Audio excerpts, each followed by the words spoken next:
Hello yogis, thank you for joining us today. In today's practice, we're going to be breaking down some of our favorite standing poses. I'm Sonia, and I have my husband David here to help us today. We're going to break down the alignment points of each pose, talk about the grounding, the elongation. We're going to show you modifications for each pose and talk about the benefits as well. So if you have a block, please get one. If not, grab a book or a towel or a pillow, something comparable to the block. Okay, so grab your mat, kick off your shoes, and we'll get to it.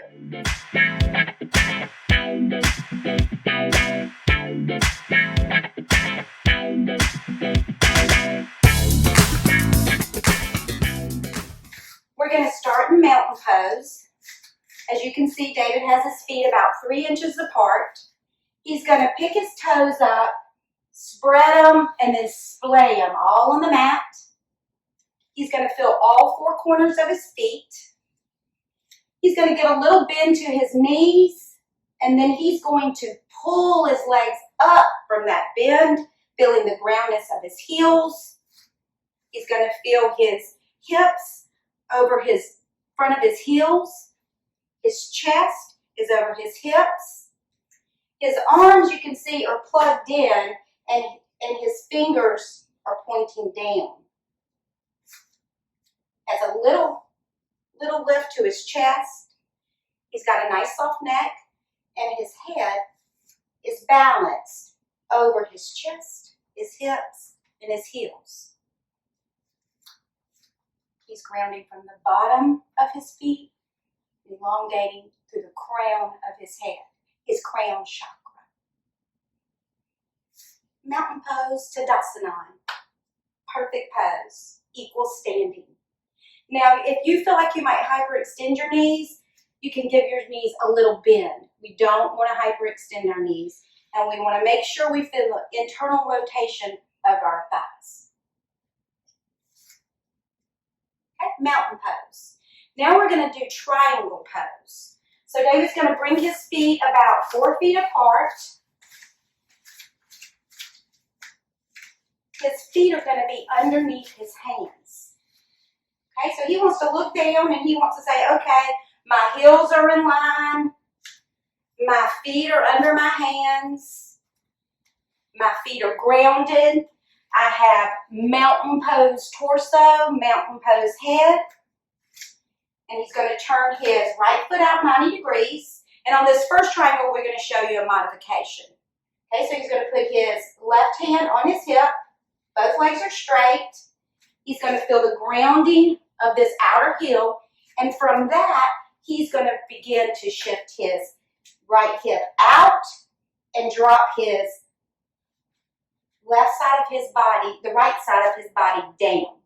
And from his groundings here, that's when he is going to lift his top arm up, making sure his arms are in a complete line.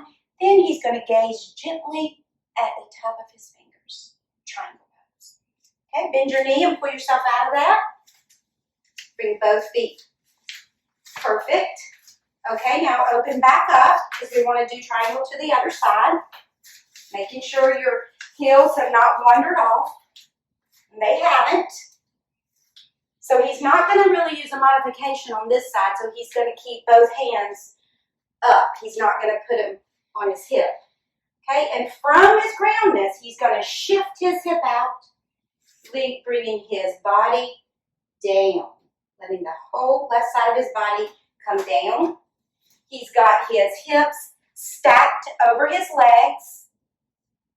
He's got his arms in line, and he's gazing softly. Now he can put his hand on his shin as well for a modification if you need to. Okay, come on up out of triangle pose. Nice. Bringing your feet back to mountain pose. Mountain pose is home base. We come back to mountain pose to gather our balance, find our core, our center core. Mountain pose, home base. Okay, from here we're going to open up for an extended side angle. He's going to open his feet up the same distance apart, about 4 feet apart. So go ahead and open up your feet. Bringing his arms out to check and make sure that his feet are right in line. He's going to turn his front foot out to 90 degrees. Now when he feels that grounding of this back arm and this outer foot, he's going to begin to bend his knee to 90 degrees. Bending. And then from there, he's going to take his front elbow to that front thigh. Holding his hands out. And the top hand goes over. Now you see the grounding from this foot all the way up. His fingers are pointing that same way as his front knee. Extended side ankle. Opening up that whole side of your chest. This whole side of your body. Okay, come up. And now we're going to do extended side ankle to the other side. Here he goes. When he feels that grounding, he will begin to bend. He doesn't lose the grounding on this back foot. When he feels that perfect grounding, then he's going to bring his hand to his knee, his elbow to his knee, or to a block behind him. Perfect. You don't want to lose the grounding of your back leg. Extended side ankle. Okay, come up. Bring both feet parallel, jump your feet or walk your feet together. Back to home base, mountain pose. Now remember, listen to your own body in any of these poses. Don't force, don't force. Listen to your body, your best teacher. Okay, from here we're going to try a Warrior 2, Virabhadrasana 2. Ready for that, Adam? Mm-hmm. Okay, perfect. Warrior 2. Everybody's favorite warrior pose, I think. Okay, the front foot out to 90 degrees. Feeling the grounding as the same as when you did extended side angle. His nice long mountain pose torso. From that grounding and the pulling back of this hand, he's going to begin to bend that front knee to 90 degrees, tracking his third toe. And you're just going to not lose your grounding back here, your back foot, or the outer part of your front foot. Gazing softly over the front fingers. Warrior 2. Nice, David. Inhale, come up. And then we're going to do Warrior 2 to the other side. Making sure your heels have not wandered off. It's easy for them to do that. Look down, people, and make sure your heels are lined up. Perfect, David, perfect. Okay, and from that nice grounded foot and nice strong back arm, all your work is back here. All of it. All back here. See how he hasn't lost his leg? See how his body is still nice and straight and engaged? Warrior 2. Awesome, David. Pull out.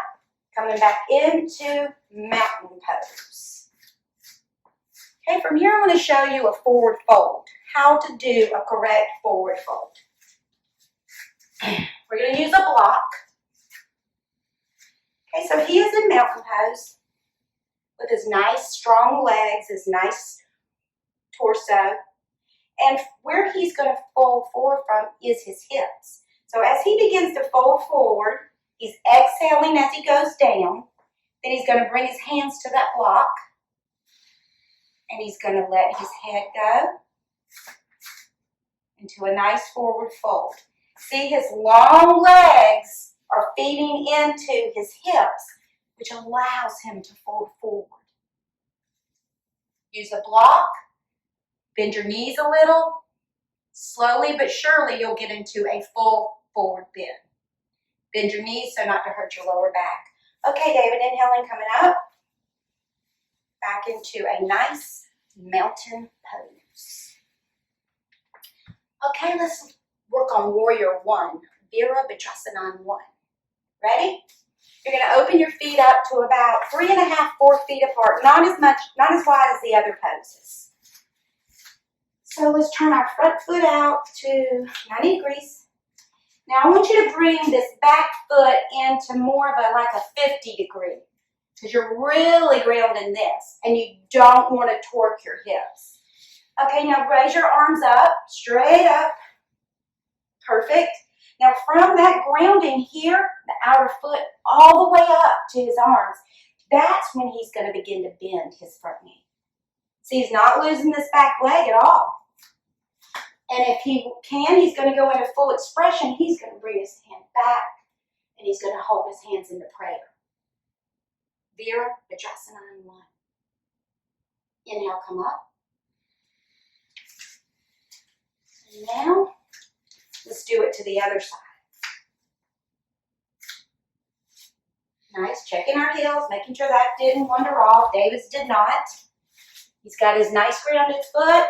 When he feels that grounding, that's when he's going to bend it. Nice, nice, nice. You notice his hips are not completely squared. We don't want to do that. That can hurt your back knee. And if you're not comfortable with this full expression, David, show him how to open your shoulders up wide. That might be way more comfortable. Virabhadrasana 1. Okay, David, inhale and come up. Back to mountain pose. So we've done several standing poses. We've really energized our legs and worked our legs hard. So you know what we're going to do to counteract that? We're going to do hero's pose. So grab your block. And I highly suggest sitting on a block. David, grab your block right over there. And so you're going to sit on your block. Come on, David, let's do it together. We're going to do hero's pose together. You're sitting on a block. Your knees are together. Your feet are splayed out. And this pose, we are detoxifying our legs, squeezing all that out. You squeeze down, grinding your toenails into the mat, and exhaling with a nice light chest. Hero's pose. Always sit up on a blanket, a block. Don't force anything in this pose.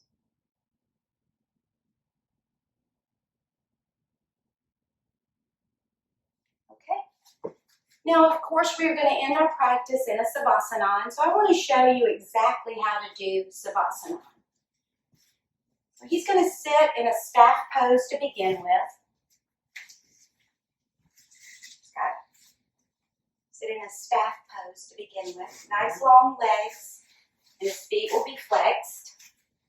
Perfect, man. His feet are flexed. Yeah. So he's just sitting there, and he's got his legs long and strong, and he's got his nice long torso. Everything is perfect like a mountain pose, right? Okay, now he's going to go ahead and slowly come back to his elbows and lie his body down onto the mat, taking his time, listening to his body. What makes his body feel good? Okay, here he is in Savasana. Now what he's going to do is he's got his legs straight and long. He is going to bend his elbows by his chest, letting the palms face each other. He's going to press down on his upper arms, opening up his chest. And then he's going to reach back behind his skull with his fingertips, lift his head up and pull that skull up gently, and then lie his head gently back on his mat.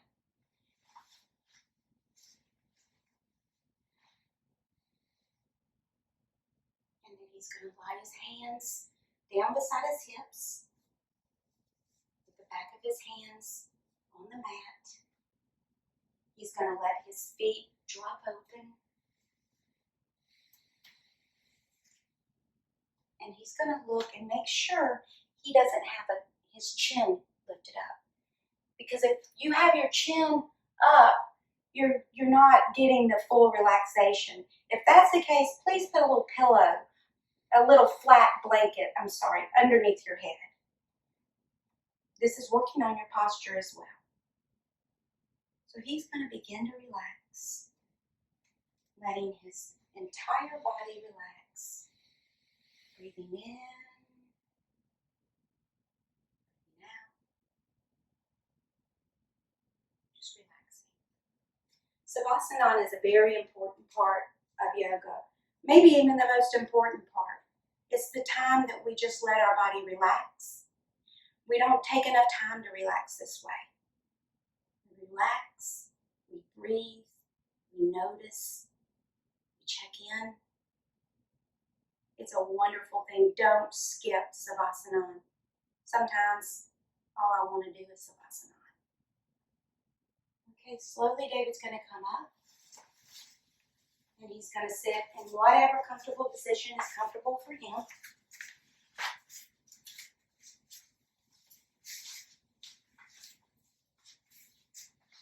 And we're going to bring our hands to prayer.